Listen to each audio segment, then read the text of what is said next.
ሰበር አስደንጋጭ የሆነ ነገር አህመዲን ጀበል በተናገረው ቡድኑን በመበታተን ወደ ግለሰብ ለመሞከር መሄድ ነው። በቡድን ደረጃ ቡድኑ በማህበረሰብ ላይ ተጽዕኖ እንዳያሳርፍ ማድረግ ነው። ማህበረሰቡ ያንን ቡድን እንዲተፋው ሪጀክት እንዲያደርገው እንዳይቀበለው የማድረግ ስራ ነው የሚሰራው። አንድ መነኮስ የትም ሀገር መሄድ ይችላል። አንድ መነኮስ የትም ሀገር ሊሄድ ይችላል፣ የትም ሊኖር ይችላል። ግን በምርጫ ቅስቀሳ ወቅት ምረጡኝ ሲሉ መብታችሁን እናስከብራለን ብለው ነው አይደለም? ከመብታችን አንዱ አቡበከር መሐመድ የተባለው ግለሰብ ለቅሷችንን እፍስ አድርጎ መስረቅ ነው ያማረው። የተፈናቀለው አብዛኛው የሞተው ሰው ሙስሊም ነው። 90% ከዛ በላይ ሙስሊም ነው የሚባል ማህበረሰብ ሲወልድ የአማራ ተወላጆች ሞቱ ነበር የሚባለው። አማራዎች በአማራ እናታቸው ተገደሉ። መነኩሴ በከተማ እየኖረ ከሌላው እኩል በሆነ ወይም በበለጠ መልኩ ከፍተኛ ደሞዝ እየተከፈለው በድሎት ከኖረ የመነኮሰው ከምንድን ነው? እኔ በእውነት እጅግ በጣም ደስ ካለኝ ነገር ውስጥ አንዱ የንቦቹን ቀፎ ነቅንቀ ነው ሰራዊቱ እንዲህ ሲሆን አይቻልም። ህዝቡ የሚፈልገው አሁንም ቢሆን ሰላም ነው የሚፈልገው። ህዝቡ ጦርነት አይፈልግም። ለካ በየጸጥታ መዋቅሩ ያለ ወታደር ባለማተብ መሮታል። አርሲ ክልል ላይ እየገደለና እየጨፈጨፈ ያለው የታጠቀ ቡድን ነው እንጂ የእስልምና እምነት ተከታይ አይደለም። እንደ ሙስሊም ሀገሪቱ ላይ ትልቅ ገፈት የቀመሰ ሀገሪቱ ላይ ትልቅ ገፈት ቀማሽ ዋጋ የከፈለ ልጆች ብለን እናምናለን።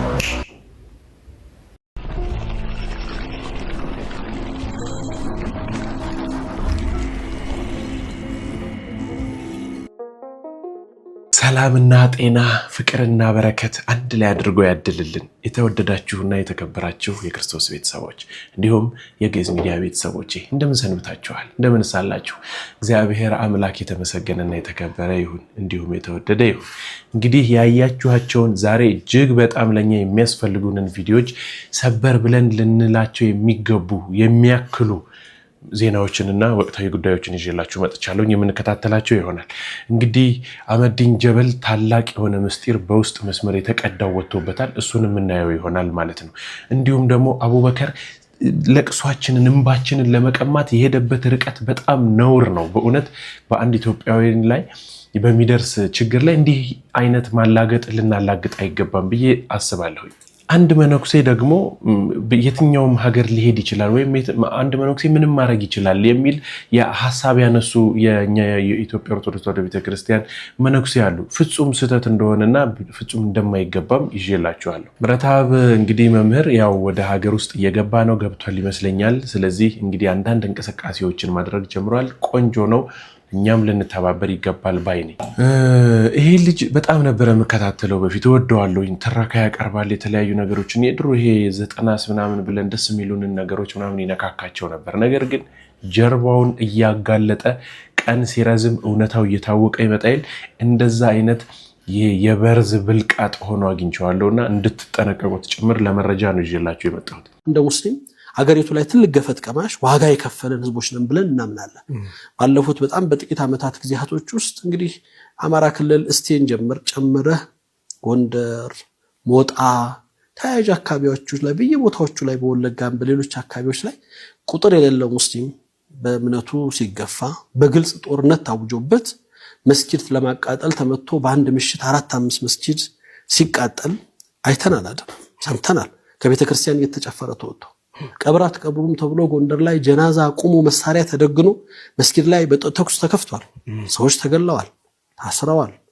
እነዚህ ሁሉ ጉዳዮች ሲደርሱ ሌሎቹም በየቁጥር ልንጠራቸው በጊዜ ልናወሳቸው የምንችለው ጉዳዮች ናቸው። እነዚህ ጉዳዮች ሲደረጉ አንድም ጊዜ እንደ እስልምና ሃይማኖት መምህርም እንደ ሃይማኖት ተቋማትም ድርጊቱ ህገወጥ ተግባር ነው፣ በዜጎች ላይ የዜጎችን ሰላም የሚያውክ አብሮ መኖርን የሚያደፈርስ ነው። ይህን ድርጊት የሚፈጽሙት አካል ለህግ ይቅረቡ እንጂ ክርስቲያኖች ሙስሊሞችን በእምነቷቸው ጨፈጨፏቸው ተብሎ አልነበረም ሲሰራ የነበረው። በጣም በጥንቃቄ ቃላቶች መርጠን ስናወራም ስንናገርም ህግና ስርዓት እንዲከበር ስንጮህ ነው የነበረው።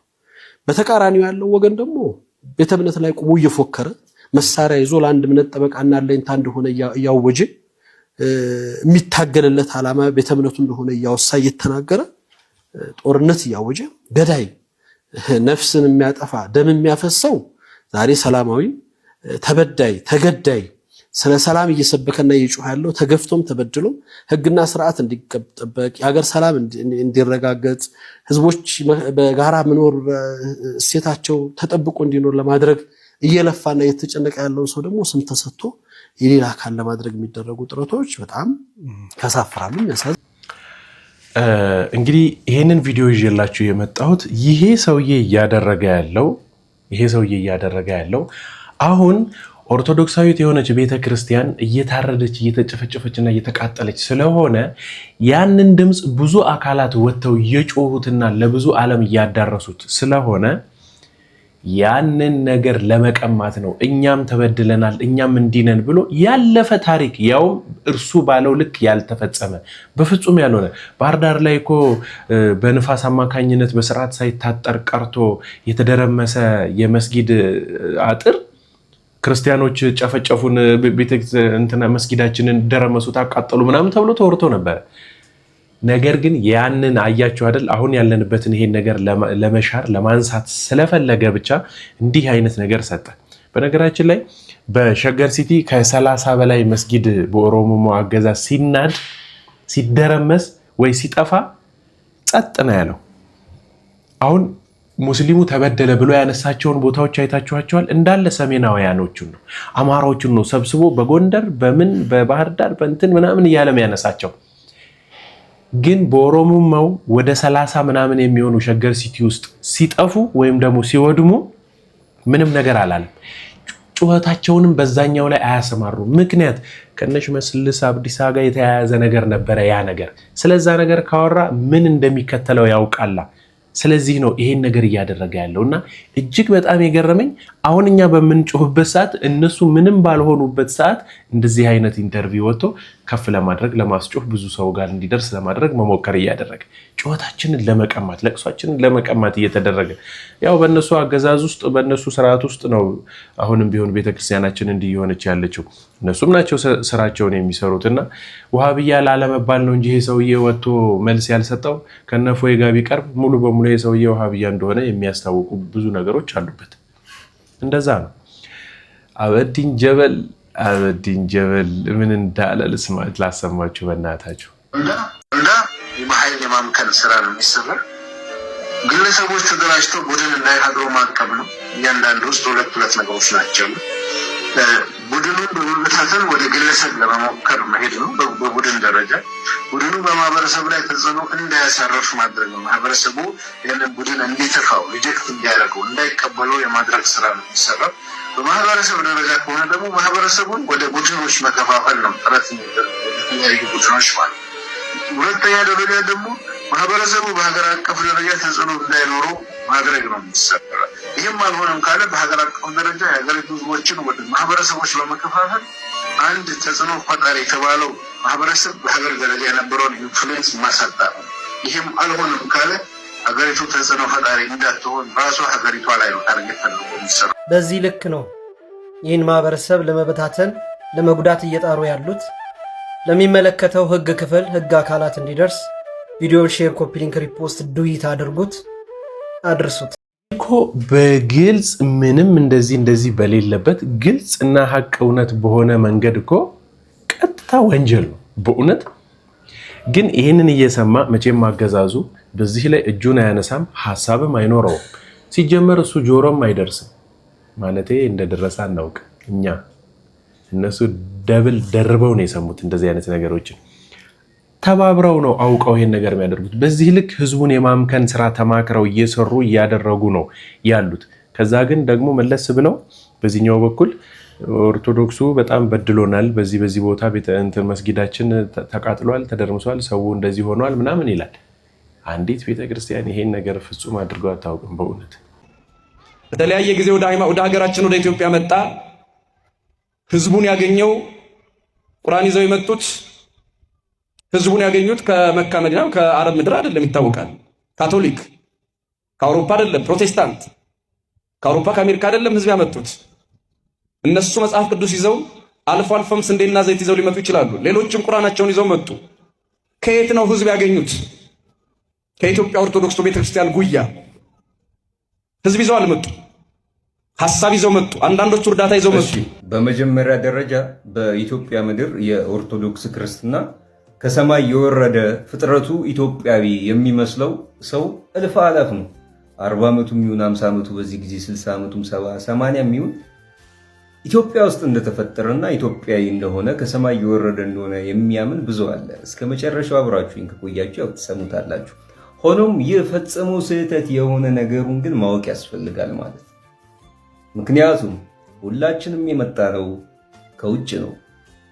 ምንም እንኳን ሌሎች ሊነገሩ የሚችሉ ምንጮች ቢኖሩም የኦርቶዶክስ ክርስትና ወደ ኢትዮጵያ የመጣው በዋናነት ከግብጽ በኩል በአባ ሰላማ ፍሬ ምናጦስ አማካኝነት ነው። ኢትዮጵያ ስትፈጠርም ኦርቶዶክስ ነበረች የሚሉ ካሉ ከዛ በፊት ምን ስታምን እንደነበረ እንዲያውቁ ይህንን ንገሯቸው። ኢትዮጵያ በትንሹ እንኳ ማህረም፣ በሄር እና አስታር የተባሉ አማልክትን ስታመልክ ቅንጭብ አድርጌ ብቻ ነው ለማሳየት የፈለጉት የዚህ ልጅ ሐሳብና አካሄድ። አንገቱ ላይ ማህተብ አለ።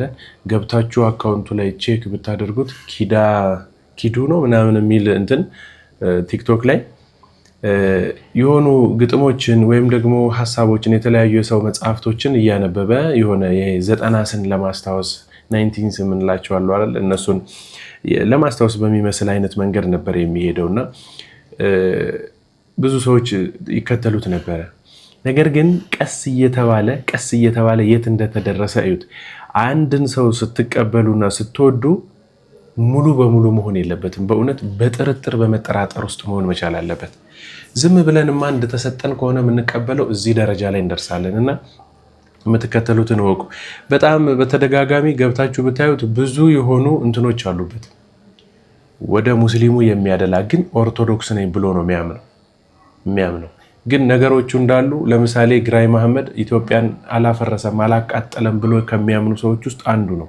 ኦርቶዶክስ ነኝ ነው ግን የሚለው አንገቱ ላይ ማህተብም አለ ብዙ ጊዜ ማለት ነው። ስለዚህ እንዲህ ያሉ መረጃዎች ወደ እናንተ የሚደርሱ ከሆነ ልትጠነቀቁ ይገባል።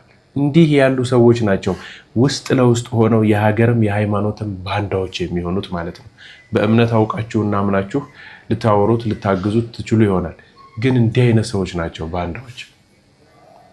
ለካ በየጸጥታ መዋቅሩ ያለ ወታደር ባለማህተብ መሮታል። ለካ በሃይማኖቱ እየተቃጣ የሚፈጸመው ድርጊት ከሰሜን እስከ ደቡብ ከምዕራብ እስከ ምስራቅ ምን እንደሚጎነጎን በደንብ ተረድቷል። ስሙ እስኪጠራ የሚጠብቅ እስኪመስል ድረስ ሰሞኑ ያየሁትን ነገር እንዲህ ብዬ ለመናገር አልችልም። የሚገርም ተስፋ ሰጪ ነገሮች ነው የሚገኙት። አሁንም ይህ ጥሪ በደንብ ተቀጣጥሎ መደመጥ መቻል አለበት። ሁላችሁም ሼር፣ ኮፒ ሊንክ አድርጋችሁ ለዛ ባለማህተብ ወታደር ታደርሱልኛላችሁ። ቤተ ክርስቲያናችን ቤተ ክርስቲያንህ በዚህ ዘመን እየተደረገባት ያለው እንድትጠፋ የሚሰራው ስራ አይን ያፈጠጠ ጥርስ ያገጠጠ ሆኖልሃል ነው ምልህ። ይህንን ጥሪ በስሱ ስናገር በርካታ የፖሊስ፣ የፌዴራል፣ የመከላከያ ሰራዊት አባላት ባለማህተቦች ነቄነን ብለውኛል። ነቄነን የምትሉ እንድትበዙ እንፈልጋለን። በዚህ ዘመን የሚደርሰው ግፍና መከራን ከአናት ስንጠብቅ ከወደ እግር የሚመጣ መፍትሄ እንዳለ ጭላንጭል አይተናል። እግዚአብሔር አምላካችን በያላችሁበት ይጠብቃችሁ። ያለ ስማችሁ ስም እንዲሰጣችሁ፣ ህዝብ እንዲጠላችሁ፣ እናንተም ተደምራችሁ በዛ ነገር ውስጥ እንድትጠሩ ስትደረጉ እናንተ ለካ የማህተባችሁ ክብር በየዕለቱ ያስብላቸዋል። ሰሞኑ የተረዳሁት ይህንን ነው። ይህ ጥሪ ሌላም ተጨማሪ ባለማህተብ የፖሊስ አካላትን፣ የፌዴራል እንዲሁም የመከላከያ አካላትን እንዲጠራ እፈልጋለሁ። ይቺ ትበቃኛለች ለአሁን። ኧረ ጨብጭብ አላለም። በእውነት ምን ያህል ዋጋችን፣ ምን ያህል ጥሪያችን፣ ምን ያህል ፋይታችን ውጤት እንዳመጣ እኔም በደንብ ነው ያየሁት። በተደጋጋሚ እንደዚህ አይነት ቪዲዮዎች ይመጡልኝ ነበረ። ወታደሮቹ አሁን ላይ ብልጽግና ውስጥ ያሉ ሰዎች ለምንድን ነው የምንሞተው? የአርሲ ህዝበ ምዕመናን ለምንድን ነው እሱ የሚሞቱት? ቤተክርስቲያን ለምንድን ነው እሱ የምትቃጠለው? እያሉ መናገር ጀምረው እኔ እንደውም አንዳንድ ጊዜ ልብሱን እየለበሱ በቃ እንደዚህ አይነት ነገር መስራት ጀመሩ እንዴ እስክል ድረስ እንትን ብያለሁኝ።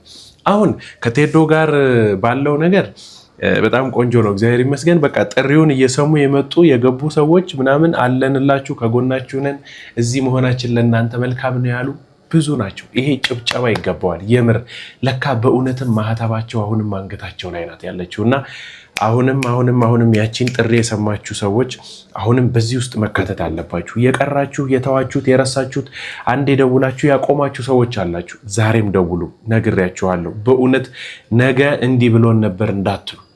ስለዚህ እየደወላችሁ እዚህ ጋር በሚቀመጥ ስልክ ቁጥርና እየበረታን እየጠነከርን እየጀገንን ቆንጆ ነገር እያመጣን እንሄዳለን ብዬ አስባለሁኝ። አይዞን፣ እየሰራን ነው ከእግዚአብሔር ጋር። አርሲ ክልል ላይ እየገደለና እየጨፈጨፈ ያለው የታጠቀ ቡድን ነው እንጂ የእስልምና እምነት ተከታይ አይደለም። ይሄ መራራ ሀቅ ነው። በጣም ነው ግን የምታሳፍሩት። የእስልምና እምነት ተከታዮች አይታጠቁም ያለሽ ማን ነው? የማስረጃውን ተመልከች ነው። ዛሬ ለዓለም ስጋና ይገባውና የማስከረም መጨረሻ ቀናችን ላይ እንገኛለን። ላለፉት ቀን ከሌሊት ውድ ጊዜያቸውን ሰውተው እዚህ ደረጃ እንድንደርስ ባለ አፍቃር እዚህ ደረጃ እንድንደርስ ላበቁን ማሊሞቻችን አላህ ጊዜያቸውን እንድንዳችሁ እንለምናለን። ኢኽላስ እንዲወፍቀን ኸይር ስራችን እንዲቀበልና አሁን ለምንቀላቀላችሁ ሙጃሂዶችም የጥንካሬና ኃይል ምንጫቸው እንዲያደርገን እንለምናለን። በመጨረሻም በአጠቃላይ በዓለም ላይ ለሚገኙ ሙሂዶች እነሱም ምስራቅ አፍሪካ እነሱም ኢትዮጵያ ስለሚገኙ ሙሂዶች በሙሉ አላህ ተዓላ ግዴታ ባረገብን ጂሃድና ሂጅራ አደራ እንላለን። አላህ Subhanahu Wa Ta'ala ያው ትእዛዝ ለመፈጸም ዛሬ ላይ በዝግጅት ላይ እንገኛለን። ኢንሻአላህ እናንተ ከሃዲያንና ከዲን ወደ ኋላ የተመለሳችሁት አላችሁበት ድረስ እንደምንመጣ ኢንሻአላህ እንተማመናለን ማለት ነው። በአላህ Subhanahu Wa Ta'ala ፈቃድ አላችሁበት ድረስ በርድ የሚሆን በክላሽ እንመጣችኋለን ኢንሻአላህ። እና ሊገልይ ሲመጣ መቼም ሳይታጠቅ ባዶ እጁን አይመጣም። እና ታጣቂዎች ናቸው ለሚለው ጥያቄ ይሄው እነሱም ይታጠቃሉ ነው መልሱ። እቺ ልጅ የምትናገረውን እያንዳንዱ ነገር አንድ ባንድ ከነ ማስረጃ መልስ እንሰጥበታለን። እናመሰግናለን ወንድማችን፣ ጥሩ መረጃን ያካፈለን። አያችሁ ግን አይደል እነሱ በምን አይነት ልክ እንደሚደራጁ እንዴት አድርገው ሃይማኖታቸውን ለመጠበቅ የሚሄዱበት ርቀትን አያችሁ አይደል? በግልጽ እንደ ወታደራዊ ስርዓት በስርዓት እንትኖች ተዘጋጅተውላቸው በዛ እየሰለጠኑ መሳሪያ ይዘው እየተኮሱ እየተለማመዱ በስርዓት ታጥቀው ነው የሚሰለጥኑት። ለምን?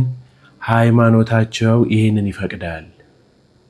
በቁጥር አናሳ ከሆናችሁ የእናንተ ጊዜ እስኪመጣ ድረስ አርፋችሁ ዝም ብላችሁ የወዳችሁን በወዳችሁ ይዛችሁ ተቀመጡ።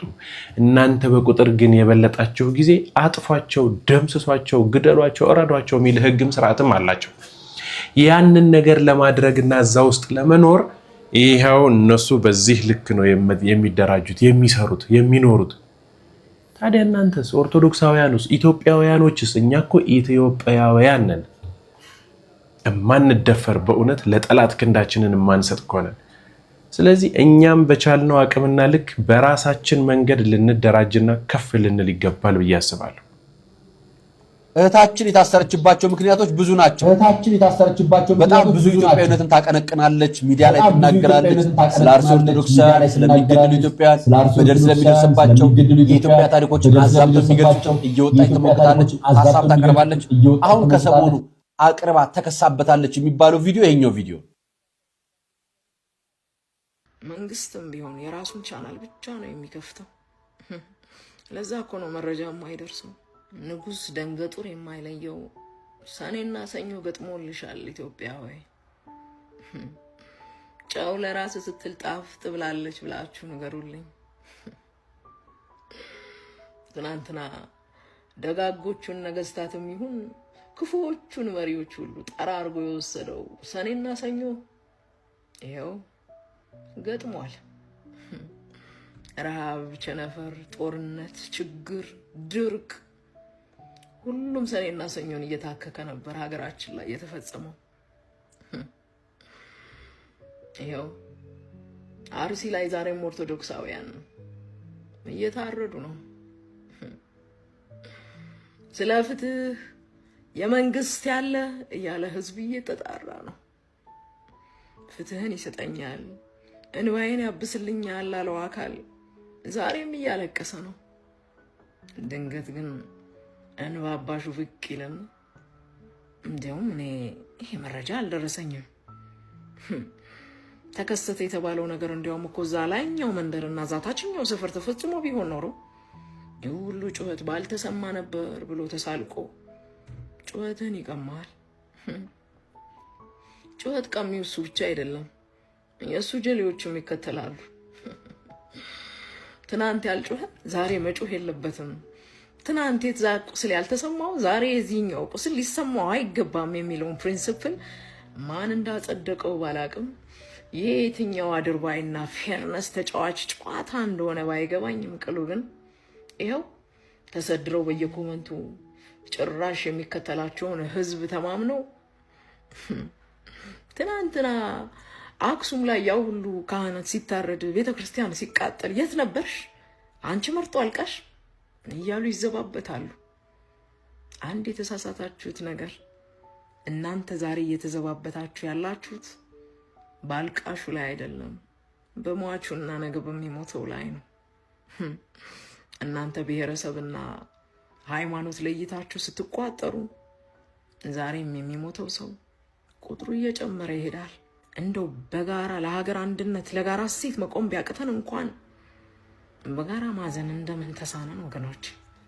እናንተም ቻናል ቀይሩ እኛም ቻናል ቀይረን እያየን የሀገራችንን ችግር እንፍታ በሚለው ቪዲዮዋ ነው የታሰረችው። የመጨረሻ ቪዲዮ የተለቀቀው ይሄ ነው። እንግዲህ ሆነ ከተባለ በሰራችሁ ቪዲዮ ነው ከተባለ ይሄ ቪዲዮ ነው አንደኛው። በዚህ ቪዲዮ ላይ ስለሟቹ ሲሆን ስላልቃሹ ነው አጀንዳችን። ስለሟቹ እያሰብን በጋራ ስለ ኢትዮጵያ እንቁም። ስለንትላንትናው በደል እያነሳን ከሆነ በደል መቆጣጠር ሀገር አያሳድግም። ሟች ከማፍራት ውጪ ምንም ቂም በቀል ከመፍጠር ውጪ ምንም ውጤት አያመጣም። የአርሲ ወገኖቻችን አለቁ ሲባል እንባ ለመቀማት የሚጥሩ የሚሯሯጡ የአክሱም ሙስሊሞች የትግራይ ጦርነት ላይ ወለጋ ላይ ለተፈጠረው ወሎ ላይ ለሆነው አማራ ክልል ላለው ትግራይ ክልል ያለው የምንካሰሰው አጀንዳ አደገኛ ነው። ይሄንን ማቆም ያለብን ስለሞቱት እያሰብን ነው። ይህ ነው ኢትዮጵያዊነት። አለበለዚያማ አድርባይነት ነው። እኔን ብቻ ስሙኝ የሚባል አጉል ጩኸት ደግሞ ከገዳይነት ያልተናነሰ ነው ብላችኋለች። መልእክቷ ነው። እዚህ ላይ አሁን ምኑ ነው ወንጀሏ? ውሸት ነው እንዴ? ነው አደገኛ ነው። አደገኛ ነው። ለዛ ነው እነ አህመዲን ጀበል ወይም ደግሞ ኡስታዝ አቡበከር ይሄንን ነገር አሁን እያደረጉት ያሉት። ከዛሬ ዓመት 2 ዓመት በፊት የነበሩ ታሪኮችን ትርክት አድርገው እያነሱ አሁን ላይ ዛሬ በትኩሱ ላይ አፈር አልብሰው ማለፍ ስለፈለጉ ነው ይሄ ነገር እያደረጉ ያሉት። ለዛ ነው እዚህ ድረስ እየተዋጉን ያለው። እንግዲህ ቺታችን ሰላማዊ የሆነ ነገር ይስፈን፣ ሰላም ይምጣ፣ ሀገራችን ፍቅር ትሁን፣ ለሟቹ ሳይሆን ለሚያለቅሰው እንድረስለት ያለችው። እንዴት ስንገድላችሁ ዝም ብላችሁ ተገደሉ፣ ስንጨፈጭፋችሁ ዝም ብላችሁ ተጨፍጨፉ ነው። ለማስመሰልማ ብዙ ነገር አድርገዋል አይደለ? ወጥተው ለመናገር ይሞክራሉ። ያው ያስታውቃል እኮ ልባቸው፣ ንግግራቸው ያስታውቃል እንዴት እንደሆነ።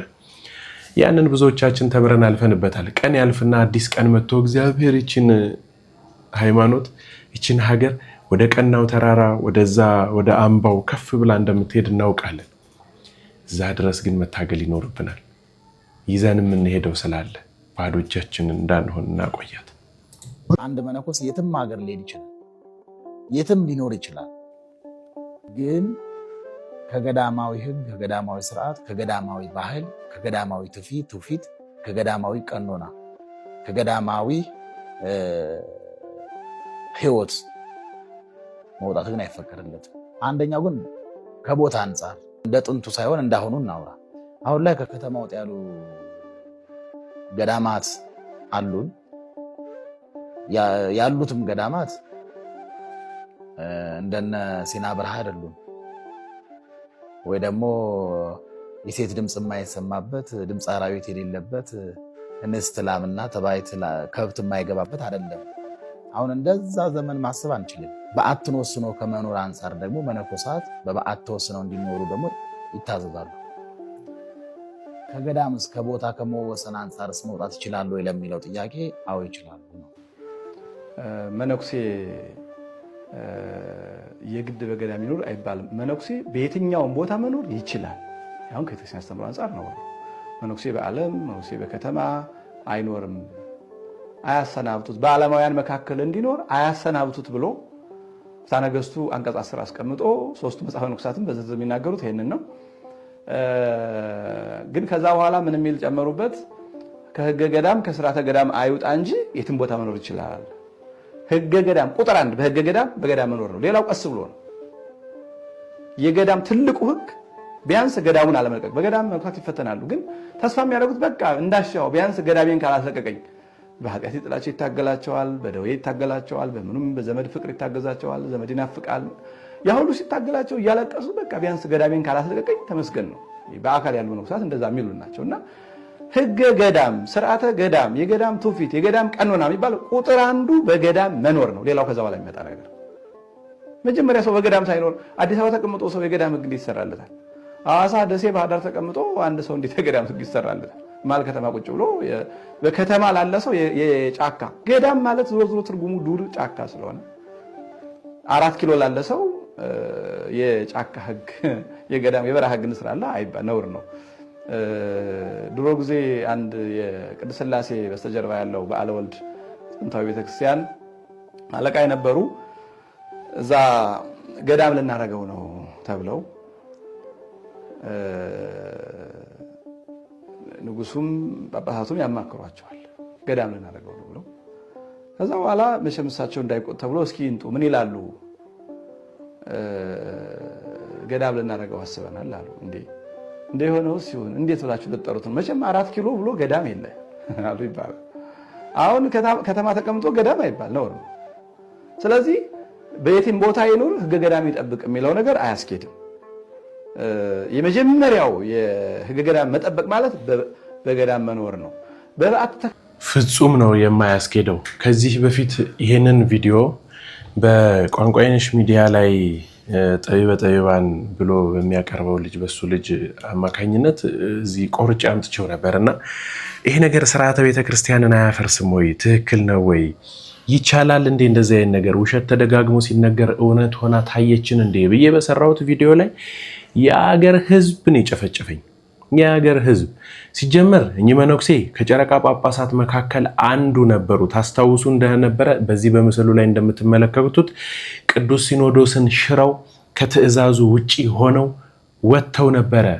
የስልጣን ጥማት እንዳለባቸው የሚያሳይ ነው። ከዛ በኋላ ነው ደግሞ የሆነ ነገሩ አላስኬድ አልመች ሲላቸው ይቅርታ ጠይቀው ተመልሰው የገቡት። ስለዚህ እንዲህ ያሉ መነኮሳቶች ደግሞ ቤተክርስቲያናችን ውስጥ የጀርባ ቅማል ሆነው ቤተክርስቲያንን እያፈረሱ ይኖራሉ። ሰሎሞን ዘመቄት ምን ብሎ ተናገረ መሰላችሁ? እንደው የእሱ አንደበት ስለጣፈጠ ላሰማቸው። በዚህ ዘመን አሁን ላይ በምናየው ነባራዊ ሁኔታ በቤተክርስቲያን ተስፋ እንዳልቆርጥ ከሚያደርጉኝ አንዱ ሊቃውንት ወደ ሚዲያ በመምጣታቸው ነው። እናም ለምን እንዳትሉኝ የመምህር ኃይለ ማርያም ዘውዱን ዩቲዩብ ገብታችሁ እዩት።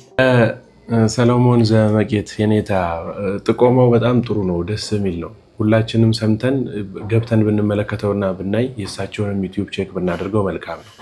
ለራሳቸው እንዲመች አድርጎ ነው እኚህ መነኩሴ አመቻምቸው የተናገሩት በከተማ የመኖር ፍቃድ እንዳላቸው።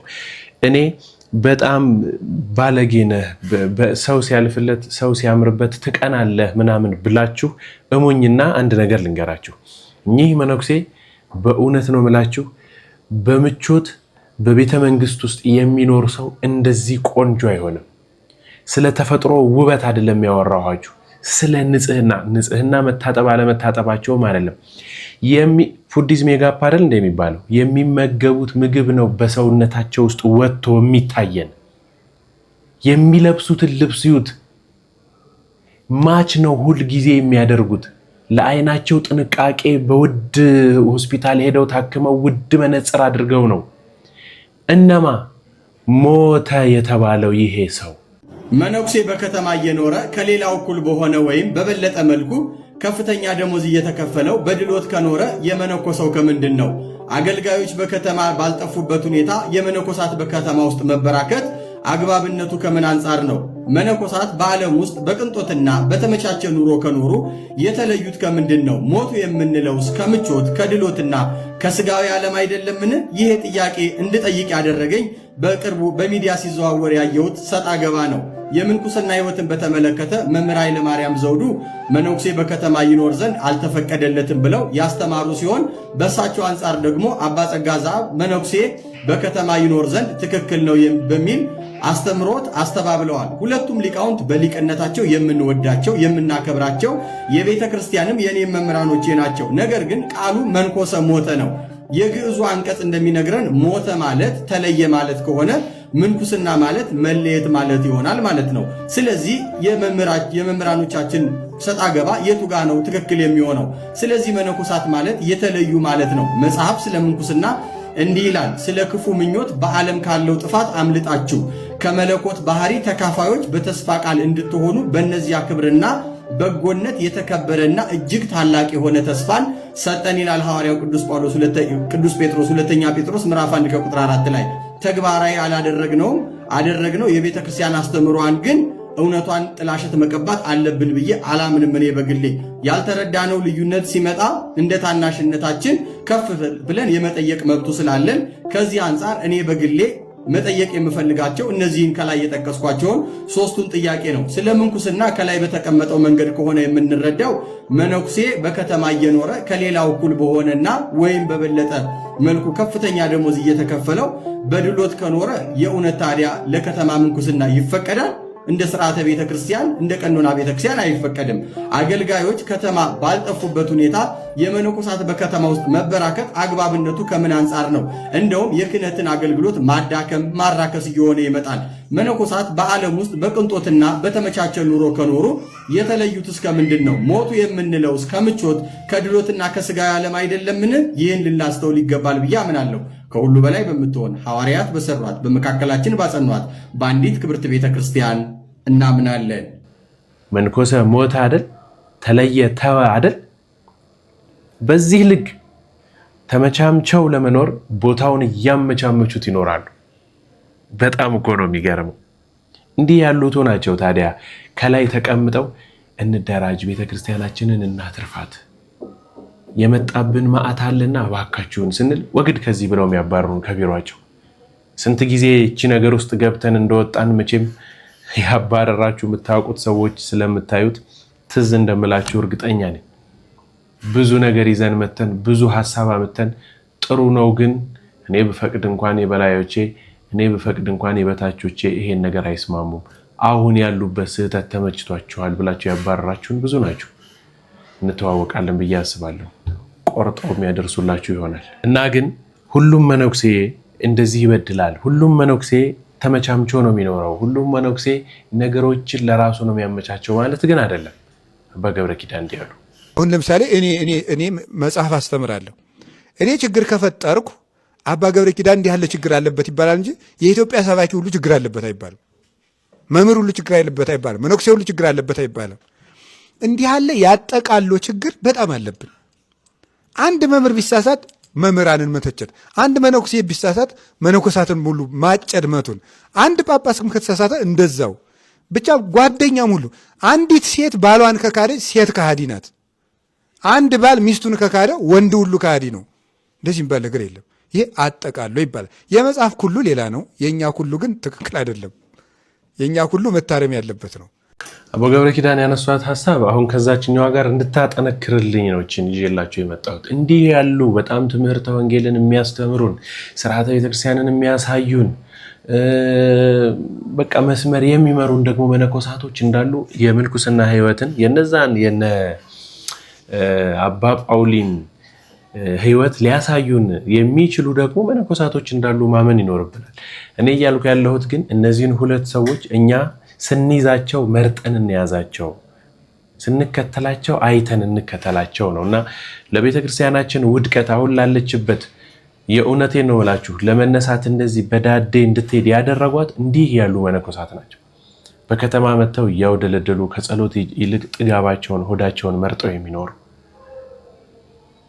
ራፊ ጨርቅ ብርዱን ተቻችለው ከመኖር ይልቅ እየደረቡ ኩታቸውን ላይ በላይ ላይ በሸሚዝ ላይ ሹራብ በሹራብ ላይ ቀሚስ በቀሚስ ላይ እጀ ሰፊ በእጀ ሰፊው ላይ ፎጣ በዛ ላይ ጋቢ ከዛ ስኬማ እያደረጉ በምቾት የሚኖሩ